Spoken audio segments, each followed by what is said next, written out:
Perdana Menteri Lee Hsien Loong berkata garis kesilapan yang wujud dalam masyarakat Singapura yang pelbagai mesti dipantau dengan teliti dan ditangani dengan betul. Ini sedang negara mengakui dan menerima perbezaan tersebut. PM Lee berkata Jabatan Keselamatan Dalam Negeri atau ISD yang menyambut ulang tahunnya yang ke-75 telah memainkan peranan penting dalam menangani cabaran tersebut. Daripada konflik Israel-Hamas yang berterusan kepada ketegangan di antara Amerika Syarikat dengan China, isu-isu geopolitik sedemikian telah mencetuskan pelbagai reaksi di Singapura.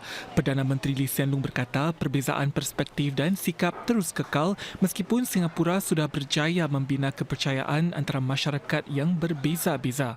All these differences are reality that we must recognize and accept. They remind us to continue watching racial and religious relations carefully, because misunderstandings and frictions can still arise and cause serious problems if not properly handled. PM Lee menambah Singapura juga perlu berhati-hati terhadap perpecahan sosial yang boleh timbul seperti ketegangan berterusan antara rakyat dan bukan rakyat yang tinggal dan bekerja di sini serta mempertajamkan polarisasi antara kumpulan yang memperjuangkan sebab-sebab berbeza. Sementara itu, bahaya pengaruh luar dan keganasan terus kekal.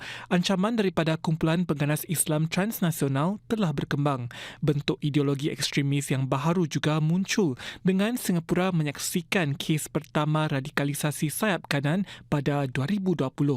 We take this danger seriously because the single act of terror could tear apart the racial and religious harmony and trust that we have painstakingly built over decades.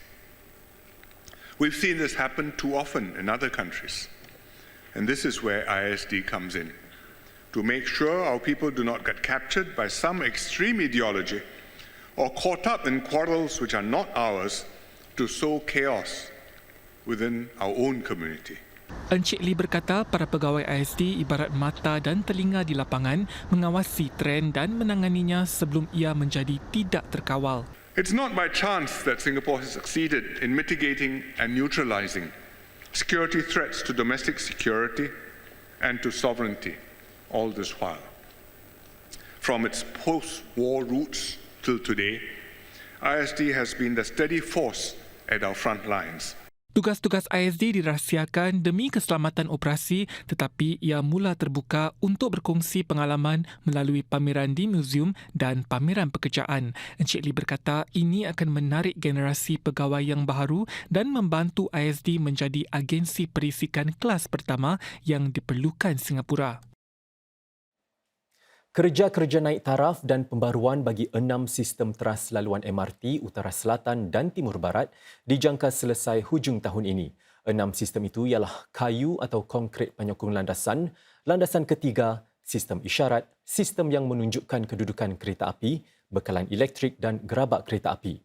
Ia merupakan projek pembaruan terbesar bagi rangkaian kereta api Singapura yang dimulakan lebih sedikit lalu dan menelan belanja lebih $2.6 bilion. Ia juga meliputi armada kereta api baharu di mana 7 sudah beroperasi manakala lagi 19 dalam fasa terakhir ujian. Sisa lagi 80 kereta api dijangka tiba di sini pada 2026.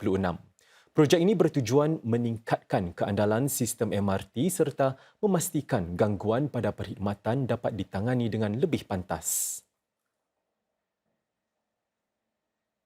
Penduduk Singapura yang mengalami penyakit kulit kini boleh mendapatkan akses lebih pantas dan khidmat rawatan yang lebih pelbagai. Ini selepas Pusat Kulit Nasional berpindah ke bangunan baharu yang seganda lebih besar berbanding premis lamanya.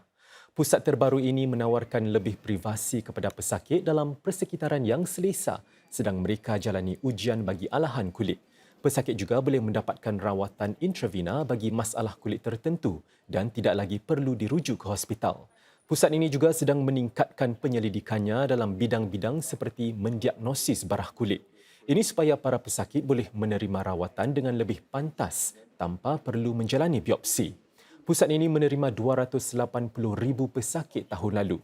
Jumlah tersebut dijangka melonjak 30% menjelang 2030. Dan Menteri Kesihatan Ong Ye Kang berkata lonjakan tersebut dipacu faktor seperti penduduk yang kian menua dan perubahan iklim. As we age, our skin becomes thinner and can easily break down. Seniors are therefore more susceptible to conditions such as eczema. I'm also experiencing it now. Additionally, the longer a person lives, the risk of skin cancer rises. And with our hot weather and our humid environment, we are more prone to developing various skin conditions. Institusi kewangan dan syarikat telekomunikasi atau telco di sini perlu meningkatkan langkah-langkah anti penipuan atau berdepan risiko menanggung sepenuhnya kerugian. Ini menurut satu kertas perundingan yang diterbitkan hari ini. Pendekatan yang diambil iaitu meletakkan tanggungjawab ke atas institusi kewangan dahulu, kemudian syarikat telco buat permulaan hanya berlaku dalam kes-kes pancingan data atau phishing. Pihak berkuasa prihatin khususnya tentang penipuan yang diberdayakan secara digital yang membawa kepada urus niaga tidak dibenarkan. Menurutnya, hal itu boleh melunturkan keyakinan terhadap sistem perbankan digital Singapura. Sebagai pemegang amanah wang simpanan pelanggan, institusi kewangan perlu tingkatkan tanggungjawabnya. Ini termasuk mempunyai tempoh meredakan kegiatan berisiko tinggi. Contohnya, sebelum menaikkan had transaksi apabila token keselamatan digital dihidupkan peranti yang berasingan.